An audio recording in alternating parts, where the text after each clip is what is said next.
सच्चे दाता जी दरबार साधु साफ सदाइन था। सच्चे दाता जी दरबार साधु साफ सदाइन था। साधु सदावण सूली पावण,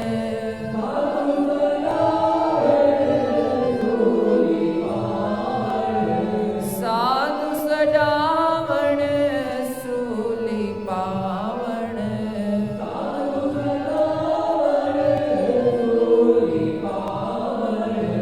जियरे पैंजो जिस्म जलावण,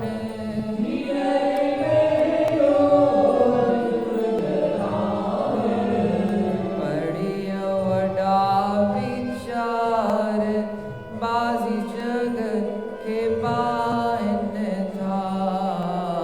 पढ़ियो वडा विचार बाजी जग के बाइन था।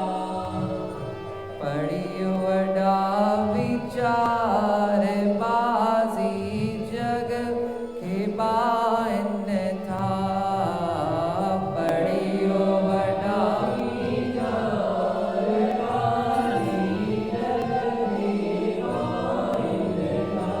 सच्चे दाता जी दरबार साधु साफ सदाइन था। सच्चे दाता जी दरबार साधु साफ सदाइन था। खन्ना खंजर सिर पर वाहन,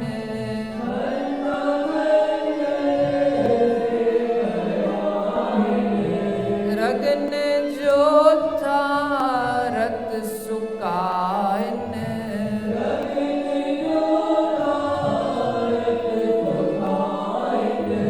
सुर खयो सरदार जोवन पाण जलाइन था।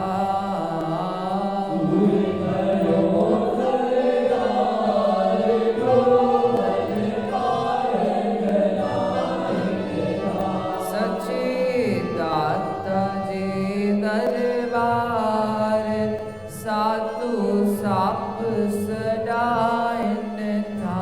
सच्चे दाता जी दरबार साधु साफ सदाइन था।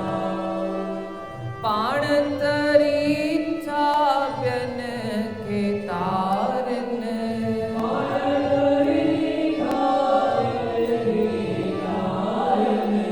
पंहिंजो जानी कीन विसारन,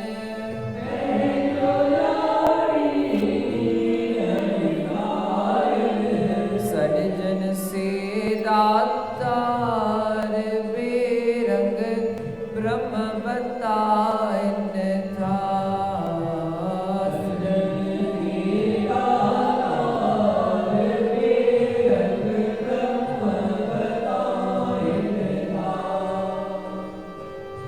सच्चे दाता जी दरबार साधु साफ सदाइन था।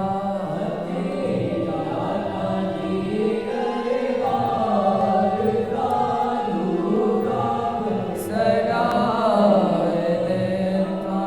परमादरणीय परम पूजनीय प्रातः स्मरणीय सदगुरुदेव भगवान उन्हनि जे स्वरूप में विराजमान संत जन गुणी जन मंडल, गुरुदेवन जे गोद में विराजमान गुरुदेवन जी मिठड़ी प्यारी भागन वारी सदा सुवारी साध संगत प्रेम साचो श्री राम।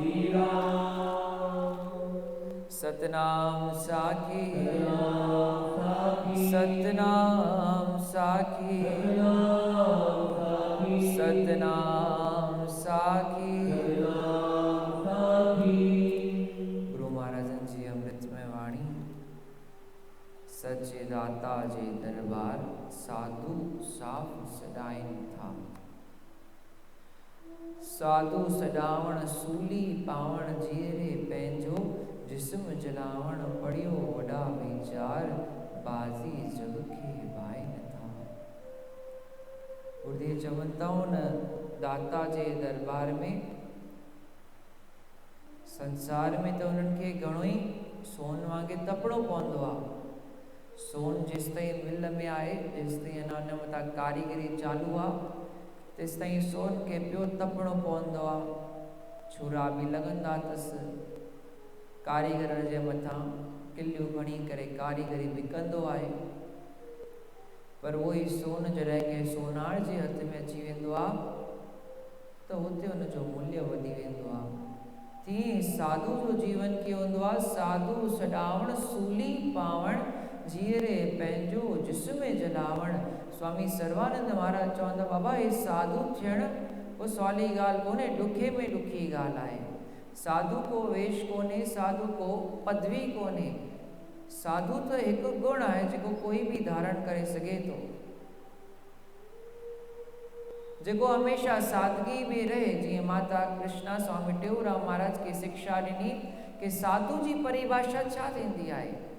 स्वामी सर्वानंद महाराज सम्झाईंदा हुआ कि हिकिड़ो हूंदो आहे साधु, ॿियो हूंदो आहे स्वादु, जेकी हर शइ हर क्रिया में स्वाद खे ॻोल्हे, यानी विषय बि भोगे त उन में बि रस खे ॻोल्हे पोइ भोगे, चई उहो स्वादु।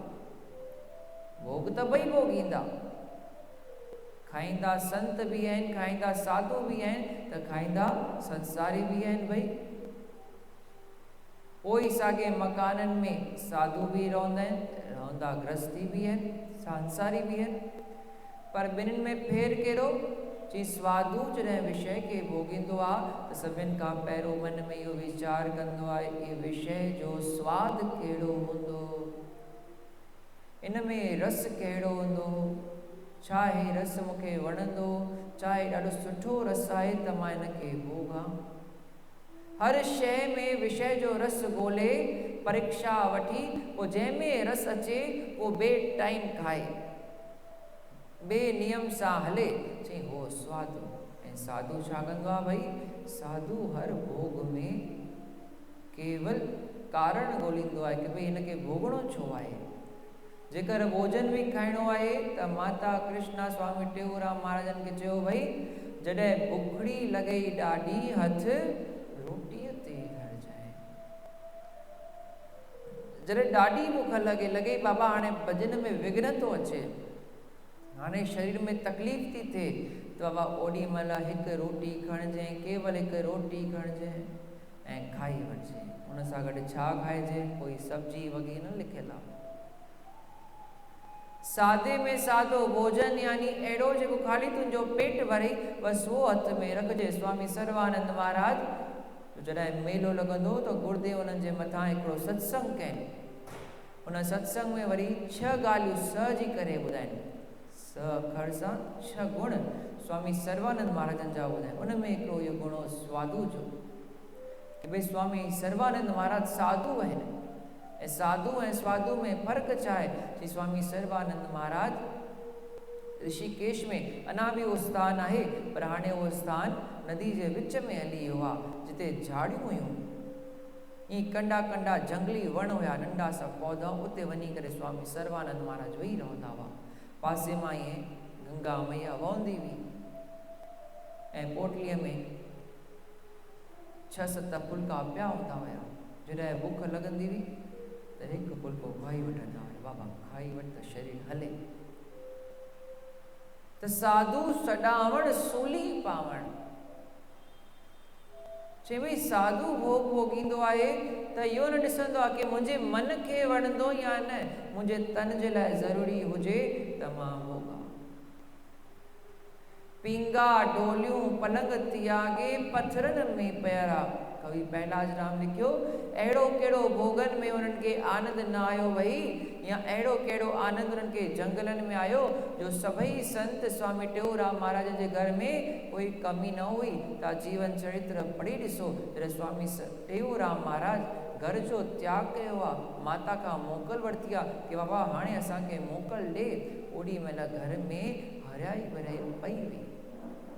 दुकान भी भरी पई हुई, खेत भी भरियो पियो, कपास जी खेत हुई जेकी पहिरियों त पोली हुई, पर स्वामी टेऊंराम महाराज जे झंडे सां कृपा सां वो भी हरी भरी थी वई हुई। बनी भी हरी भरी हुई, घर में भी सब सामान पियो हुयो ऐं उनखे उनजे सिवाय तरबूज जी वाड़ी भी हुई जिते 3-4 हज़ार रुपया वधीक मुनाफ़ो उन समय ते थियो हुयो। सब कुछ हुयो, घर में कोई कमी न हुई ऐं घर में सत्संग भी थींदो हुयो, घर में संत सेवा भी थींदी हुई। पर अलाए कहिड़ो कारण स्वामी जिन खे ॾिसण में आयो, पिंगा डोलियूं पलंग त्यागे पथरनि में पइड़ा वञी वेता वारी जे टीले ते वेठा जो वेठा। चई बाबा हाणे सुम्हूं कीअं, को वियाणो त खणी न आया आहियूं, को चादर त खणी न आया आहियूं, मिट्टी में कीअं वियूं, सफ़ेद कपिड़ा पहिरियों ख़राब थींदा आहिनि भई, वेहण खां पहिरियों भी वीचार करणो पवंदो आहे ख़राब न थिए। स्वामी टेऊंराम महाराज त कंहिं बि ॻाल्हि जो वीचार न कयो, वञी वेठा त वेठा बसि।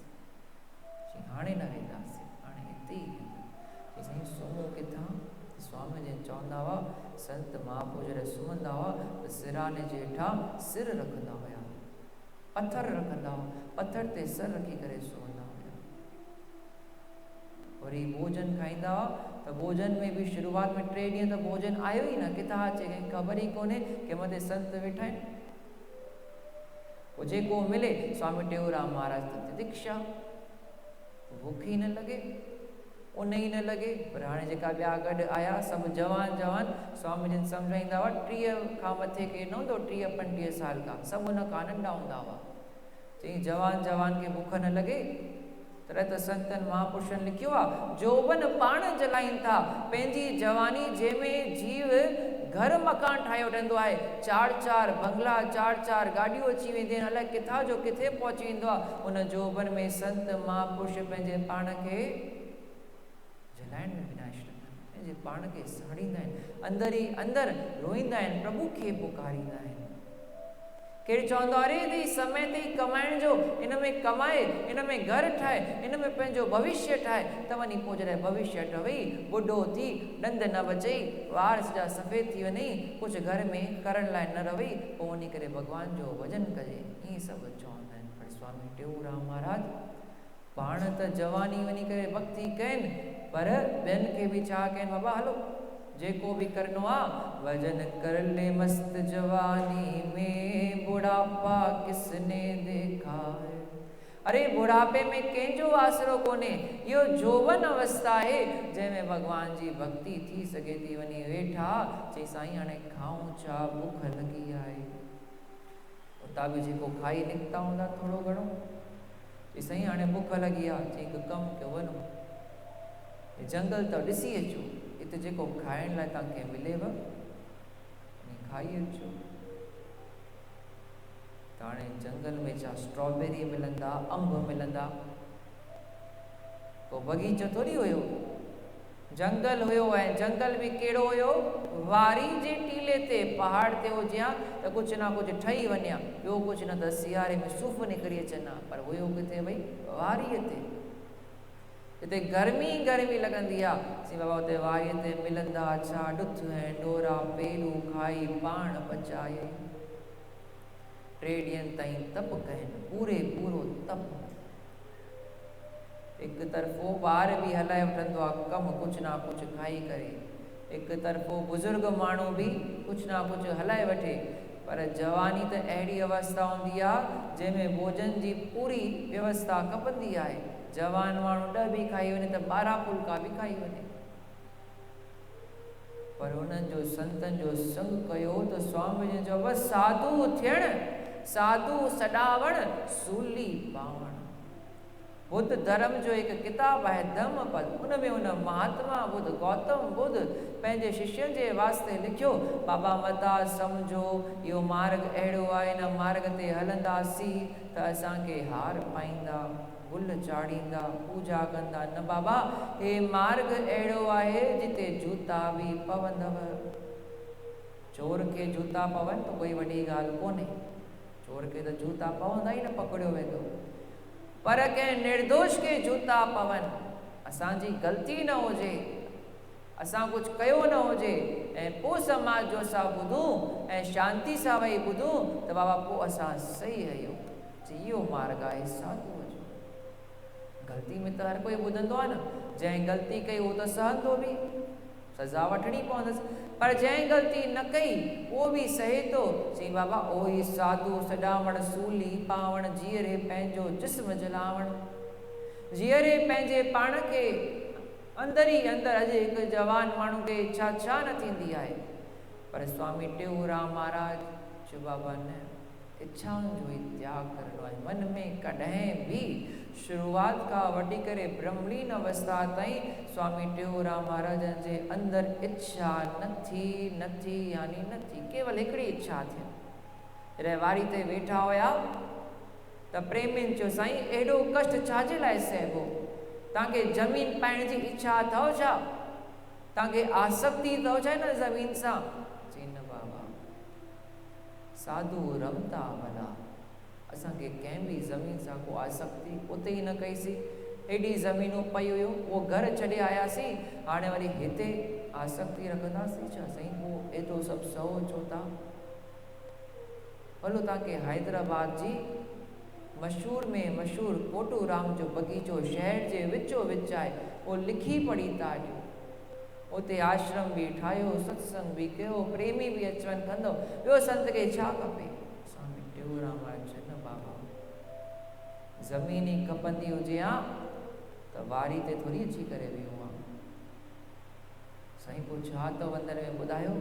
जी असांखे हिकिड़ी इच्छा आहे, असां ईअं ॿुधो आहे कि जॾहिं भगतनि जे मथां तकलीफ़ूं ईंदी आहिनि, जॾहिं भगत जी परीक्षा थींदी आहे त परमात्मा पाण अची करे हुनजी रक्षा कंदो आहे। मीराबाई जी रक्षा कई, प्रहलाद जी रक्षा कई, ध्रुव जी रक्षा कई, अनुभूतियूं थींदियूं आहिनि। भॻवानु ॿिनि रूपनि में ईंदो आहे, पर कोई सुञाणे सघंदो आहे, अॼु बि ईंदो आहे भॻवानु। भई स्वामी टेऊंराम महाराज को वधीक समय अॻु में अवतार न वरितो अथनि, हाणे जो ई अवतार आहे। ऐं अञा बि भगत जे जीवन में भॻवानु रक्षा जे वास्ते ईंदो आहे, पर भगत सुञाणे न सघंदो आहे। स्वामी टेऊंराम महाराज वटि बि को चतुर्भुज धारण करे न आयो भॻवानु, आयो त भॻवानु अंग्रेज जे रूप में, पर स्वामी टेऊंराम महाराज सुञाणे वरितनि बाबा इहो ई परमात्मा आहे। चई बाबा ॿुधायो बाहि कंहिं लॻाई? चई बाहि बि तव्हां लॻायव, यानी बाहि लॻाइण वारो बि परमात्मा। परीक्षा वठंदी केरु आहे? चई परीक्षा त मैडम वठंदी आहे, पेपर उहो ई ठाहींदी आहे। चई पास कंदी बि केरु आहे? चई उहो बि मैडम ई कंदी आहे।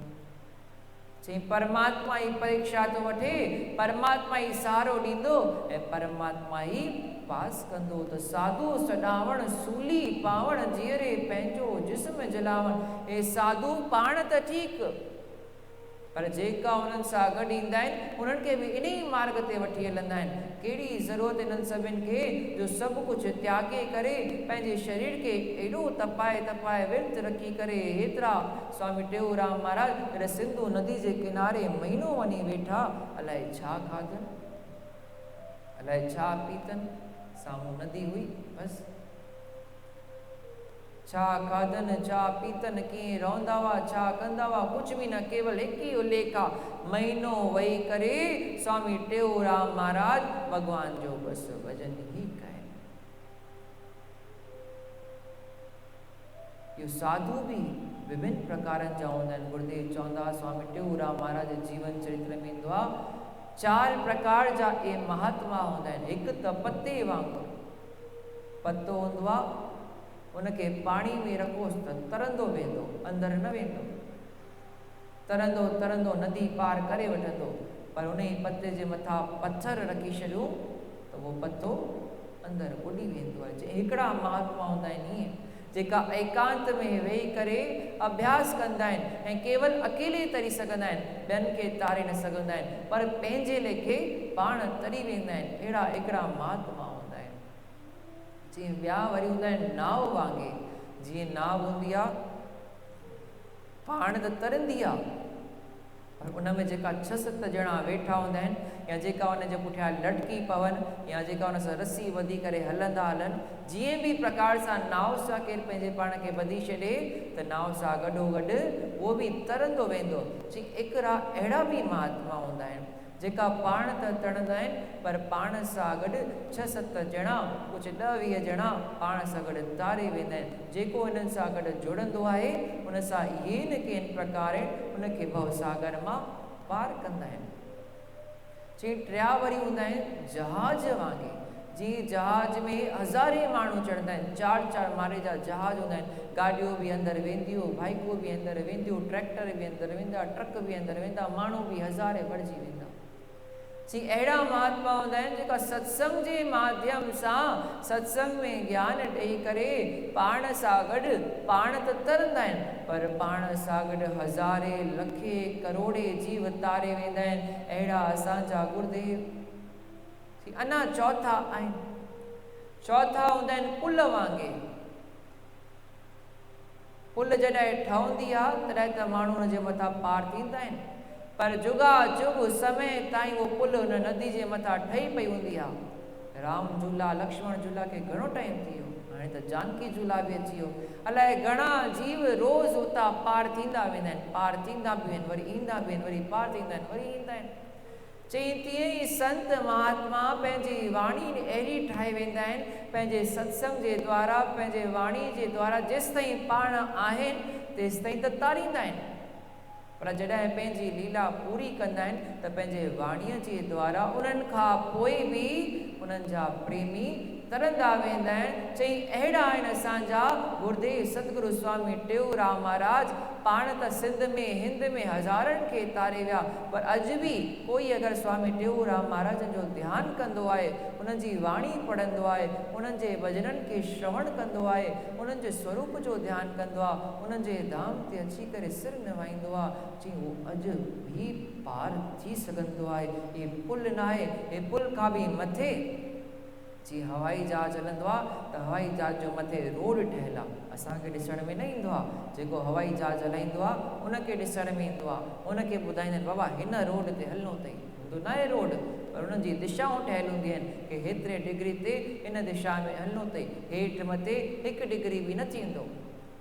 तहिड़ो असांजो स्वामी टेऊंराम महाराजनि जो इहो पंथ आहे, जेको हिन में चढ़ंदो उहो साधू बि पाणी थी पवंदो, पाणी हुनजी वृत्ति भोग विषय मां हटी वेंदी, पाण ई उहो भॻवान जे भॼन में लॻी पवंदो, पाण ई पंहिंजे पाण खे सेवा में लॻाईंदो। हे पंथ ई अहिड़ो आहे जंहिंमें उद्देश्य ई आहिनि 3: सेवा, सुमरन, सत्संग। स्वामी टेऊंराम महाराज सभिनि खे हिन 3 में जोड़िया। बाबा ही 3 कंदा रहंदा त पाणी जा जगत मां पार थींदा, पाण तरीता ॿियनि खे तारिन, पंहिंजो जाणी की न विसारिन, सॾजन से दातार ॿे रंग ब्रह्म बताईंदा।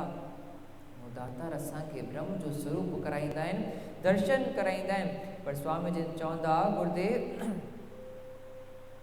गुरु बि 2 गुण हुजनि घुरिजनि गुरु में, हिकु त ब्रह्म निष्ठी, ॿियो वरी ब्रह्म श्रोत्री, यानी ब्रह्म खे सुञाणण वारो त हुजे, ब्रह्म जी निष्ठा वारो बि हुजे। भई घणेई हूंदा आहिनि, अहिड़ी टीचर हूंदी आहिनि जंहिंखे सभु कुझु ईंदो त आहे पर ॿार खे सुठी तरह सम्झाए न सघंदी आहिनि, ॿारु उलझी वेंदो, हुनखे सम्झ में न ईंदो आहे।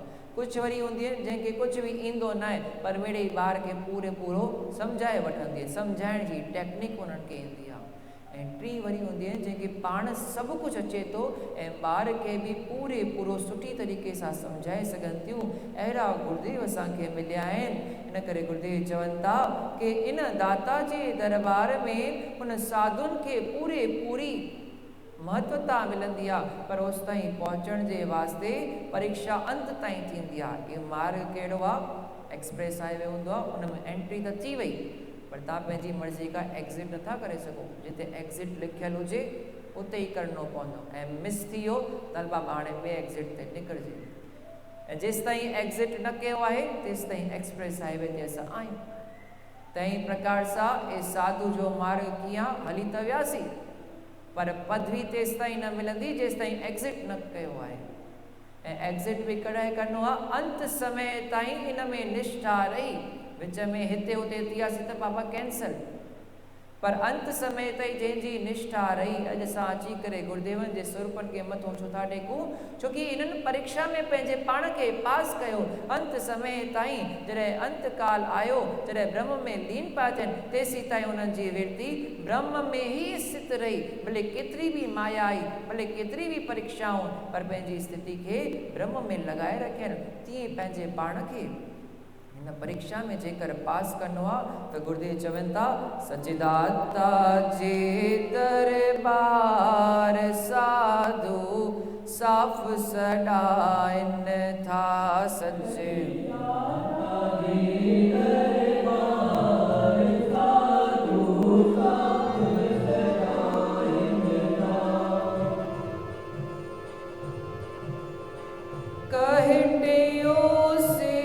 कपड़ा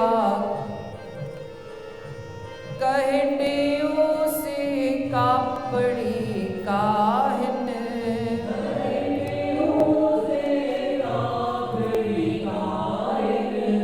पल पल पंहिंजो पाण बचाइन,